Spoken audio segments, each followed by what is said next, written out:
हो उन पूरे अभियान के साथ श्रीमद पंचखंड पीठ सदैव अग्रणी भूमिका के साथ बढ़ चढ़ करके भाग ली है।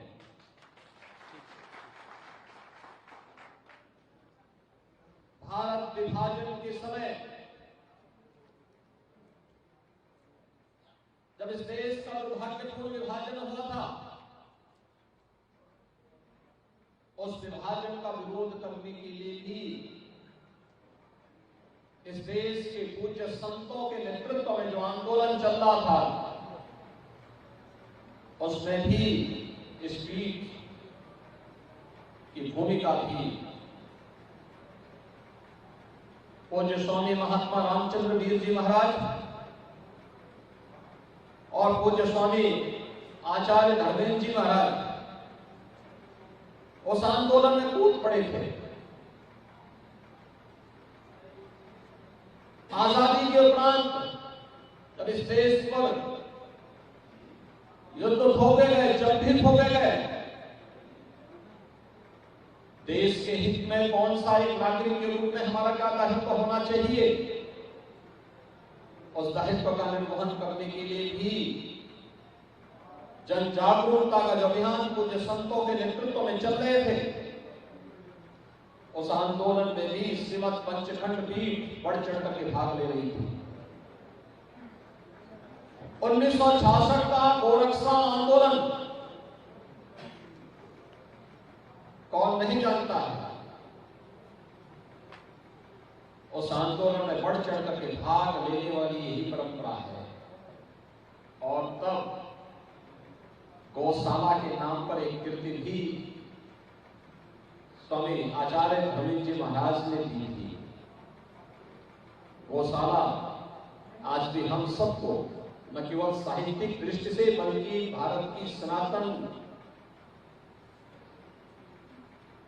धर्म की गोरक्षा की परंपरा के साथ हम सबको जोड़ती है।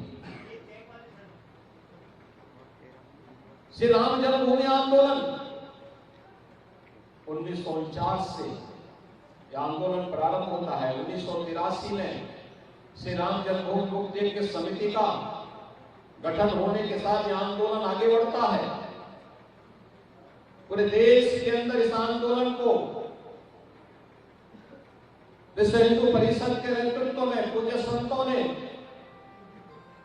जो धार की थी, बहुत सारे लोग बोलते थे परिणाम कुछ नहीं आने वाला है, लेकिन हम तो भगवान श्री कृष्ण के कर्मण्येवाधिकारस्ते मां फलेषु कदाचन के इस भाव में विश्वास करते हैं, इस उपदेश पर विश्वास करते हैं। फल की चिंता नहीं, कर्म पर विश्वास करते हैं, निष्काम कर्म पर विश्वास करते हैं। और पूज्य संतों ने अपने आंदोलन के माध्यम से साबित किया, तो परिणाम तो आना ही आना था। आज अयोध्या में श्री राम जन्मभूमि के भव्य मंदिर निर्माण का कार्य भी प्रारंभ हो चुका है। हम सब जानते हैं प्रधानमंत्री जी ने अयोध्या में श्री राम जन्मभूमि मंदिर निर्माण के कार्यक्रम को आगे बढ़ाया। अब तक 50% से अधिक कार्य श्री राम जन्मभूमि मंदिर निर्माण का आगे बढ़ चुका है। और उस अवसर पर भी आचार्य जी महाराज अयोध्या धाम पधारे थे। कितनी खुशी थी उनके मन में, वे इस आंदोलन में तपे थे, उस आंदोलन में आगे बढ़े थे।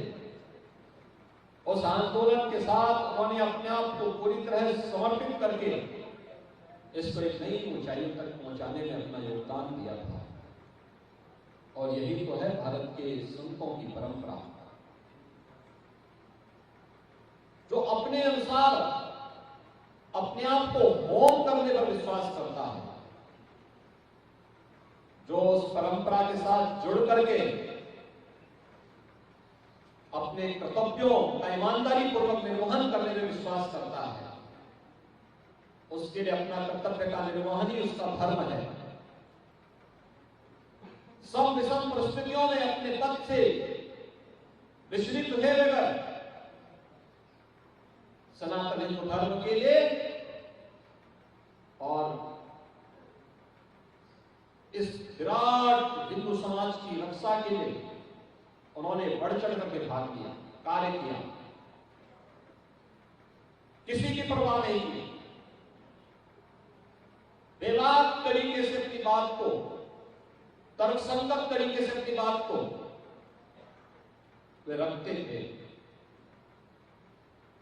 और इसी का परिणाम है कि विराट हिंदू समाज बड़े सम्मान के साथ, बड़े श्रद्धा के साथ उनके प्रति आदर भाव व्यक्त करता है। आज पूज्य आचार्य जी हमारे बीच में नहीं है, भौतिक रूप से हमारे बीच में नहीं है, लेकिन सनातन हिंदू धर्म के लिए उनके किए गए योगदान उन्हें सदैव सूक्ष्म रूप से उनके उपदेशों के माध्यम से, उनके संभाषणों के माध्यम से उन्हें हमारे बीच में सदैव जीवंत बनाए रखेंगे।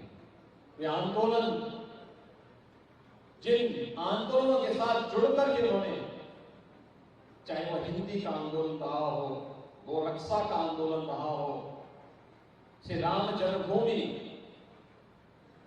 मुक्ति यज्ञ का आंदोलन रहा हो, या राम सेतु की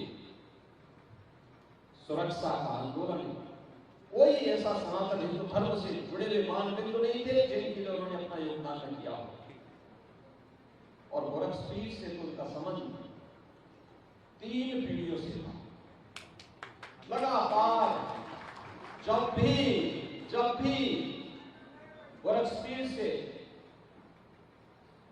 एक निमंत्रण मिलता था, आचार्य जी वहां पहुंचकर इस कार्यक्रम में भाग लेते थे, आते थे। कहीं भी आह्वान कर दिया, वे कार्यक्रम के साथ जुड़ करके एक अपनत्व का भाव उनके मन में सदैव झलकता था। आज के इस अवसर पर मैं आचार्य पूज्य स्वामी आचार्य धर्मेंद्र जी महाराज के श्री चरणों में नमन करते थे। उन्हें गोरखपीठ की ओर से भी और सकल सनातन हिंदू धर्म के उनके सभी शुभचिंतकों और अनुयायियों की ओर से भी नमन करते हुए मैं विनम्र श्रद्धांजलि अर्पित करता हूं। मुझे प्रसन्नता है कि आचार्य जी की इस परंपरा को आज यहां पर स्वामी सोमेंद्र जी महाराज के द्वारा निर्वहन करते हुए इस परंपरा को आगे बढ़ाने का कार्य किया गया है। और मैं विश्वास के साथ कह सकता हूं कि समर्थ गुरु रामदास की परंपरा के साथ जो तेज विगत 2 पीढ़ियों ने इस सनातन हिंदू धर्म के लिए दिखाते हुए जो कार्य किया है, उस अभियान को स्वामी सोमेंद्र जी महाराज आगे बढ़ाने का कार्य करेंगे। एक विराट परंपरा है तो विराट जिम्मेदारी भी है।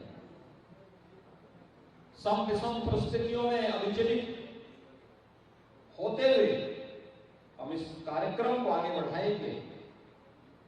इसे एक पूरी जवाबदेही के साथ आगे बढ़ाने का उत्तरदायित्व आज स्वामी आचार्य धर्मेंद्र जी महाराज ने उनके कंधों पर सौंपा है। हमें बड़ा विश्वास है कि सभी लोग मिलकर के, उनके अनुयायी, उनके शुभचिंतक, पूज्य संतों के आशीर्वाद से इन 2 परंपराओं के प्रचंड तेज और आशीर्वाद से इसे आगे बढ़ाने का कार्य करेंगे। उनके प्रति और श्रीमद पंचखंड पीठ के प्रति हमारी पूरी सद्भावना है, पूरी शुभकामना है। इस विश्वास के साथ मैं आप सभी को, आज आप सभी आचार्य धर्मेंद्र जी महाराज की इस त्रयोदश कार्यक्रम में सम्मिलित होने के लिए यहाँ पर उपस्थित हुए हैं। आप सभी उनकी भक्तों, शुभचिंतकों और अनुयायियों के प्रति भी अपनी सद्भावना व्यक्त करते हुए अपनी वाणी को यहीं पे विराम देता हूँ। ओम शांति शांति शांति।